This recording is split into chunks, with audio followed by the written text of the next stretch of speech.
Transit heist have been arrested in Limpopo and Mpumalanga provinces. Mpumalanga police have arrested 6 suspects in Volksrust and 5 others in Limpopo. One was killed in a shootout with police after a heist on the R71 between Zanin and Hoedspruit last night. Several suspects fled with an undisclosed amount of money. Well, police are indeed working around the clock now to arrest all suspects linked to cash-in-transit heists across our country. During the arrest of 5 suspects in Limpopo on Tuesday night, several other suspects fled with an undisclosed amount of money. The police's Brigadier Mojapelo says that the 5 suspects are due to appear in court soon. The police say that they are worried that weapons and uniforms belonging to the SAPS and the SANDF are being used to commit cash-in-transit heists. South Africans believe the lack of employment is a contributing factor to such robberies. Police Minister Bheki Cele says his department's officers have managed to arrest up to 13 people in connection with cash-in-transit heists. However, Cele says that police officers will now allow criminals to triumph. He was addressing the media in Pretoria. South Africans are going to be safe. They thought I was just arrogant and I was biting more than what I can chew. When you begin to arrest 13 of them less than 24 hours, it tells us that South Africans are going to be safe. We are going to work hard together with them to make sure that we'll reverse this sketch. Most of you remember. If you don't remember, you go and check your crime statistics of 2010, 2011. We were almost forgotten that there was an animal called cash heist.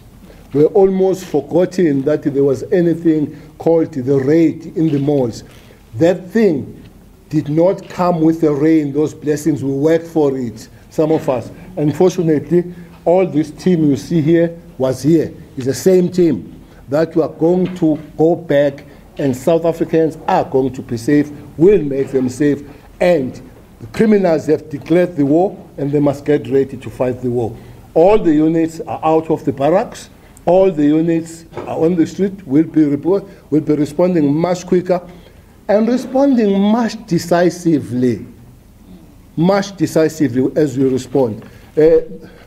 Nobody is going to go for cash heist or robbery, kill the police and go and sleep home. You'll have to find a place somewhere. Nobody is going to be able to do that. With cash-in-transit heists and hijackings indeed on the steady increase, some experts are now calling it a heist pandemic.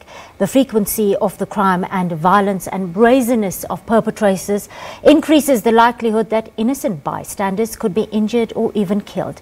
It's become imperative that all South Africans know how to react to keep themselves safe should they be caught in a crossfire.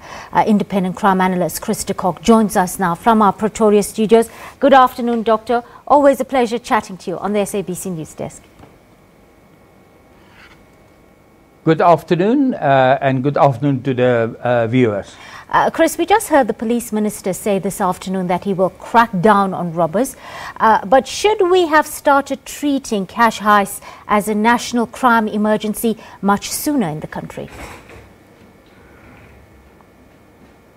Well, it is absolutely welcome to hear what the minister said, and I believe every word that he's saying.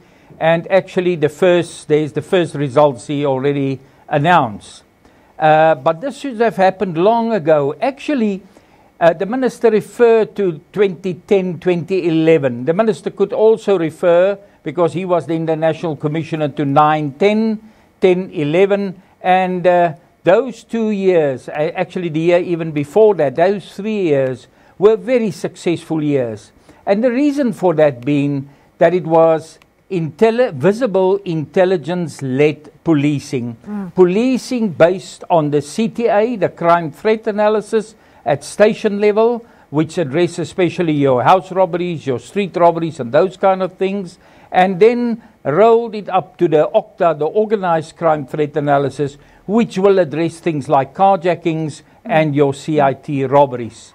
And Chris, hopefully, and it seems that's the case, and that is what the minister... I just want to interject there. We do actually have a table of those statistics you're speaking about. I recently read an article that you actually wrote in a big daily, which you worked out those annual, there you have it, those annual percentage increases and decreases for crimes you're talking about. And we did see a decline in the 9 policeable crimes during the era of Bheki Cele as commissioner. Actually, all 9, if you look there, heists, carjackings, truck hijacking, street and house robberies, murder, attempted murder and car theft, all decreased during his era in comparison with the Bheki and Cele era. So he does have a good track record. Yeah, no, that is my table, the one that you are now showing to the viewers, and you will see all the greens. You will see all the greens in the Cele period, but even in the Cele period, maybe not at the same, to the same magnitude, but even in the Cele period, there were slowly but surely a reduction of crime from around about 2003-04 down to when General Cele took over. But then it dismally failed. From 11-12 to virtually a few months ago, it virtually failed. It totally failed during the Bheki period and also the period just following General Bheki in the Paslani and all the other acting national commissioners. And actually we don't know where we stand now because we still haven't seen the latest crime stats. Doctor, many of these heists now happening on highways and busy roads, even at local shopping centres. If one is caught up in this sort of situation, what are the do's and don'ts to come out of this safe and alive? Well, let's start with shopping centres because I think that's much easier. Now, luckily, many of the modern shopping centres, they have now replanned and they deliver cash, with passages at the backside of the malls and so on. So you don't see people walking with the cash.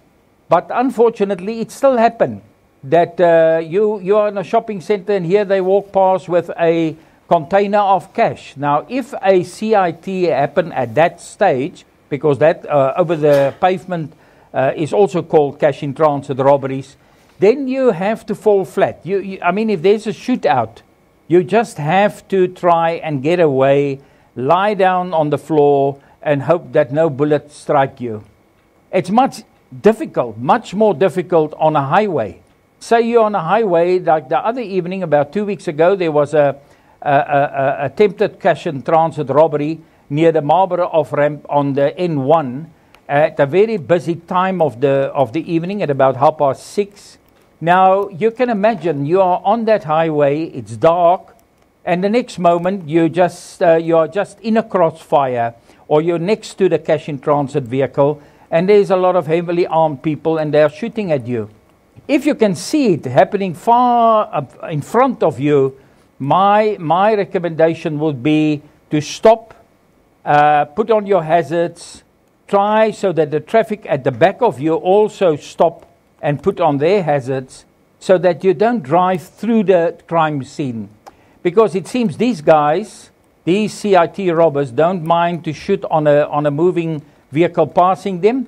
And sometimes when they are in need of these vehicles or they think it's a vehicle that they can use, they will even hijack you and they may shoot you. Doctor, we're seeing more violence and more brazen criminals and the use of even commercial explosives to blow up the cash vehicles to snatch the money aboard. Now, in a book, if you've read it, former SABC investigative journalist, that's Analyst Chris, she says that the Northwest, Limpopo, Mpumalanga and Gauteng provinces seem to be the epicenter of such infringements or such attacks. And perhaps it's not a coincidence because they're closely linked with mining areas that use this kind of explosives and people who have the expertise to actually carry out these sort of crimes. Does she have a point? Is there any truth to this, Doctor? Yeah, it seems it is the case that it is very closely linked. Even your ATM blasts, You will remember that there was a time, the Minister referred to it this afternoon, where cash in transits virtually disappeared. It virtually didn't exist. And then they went over to ATM bombings.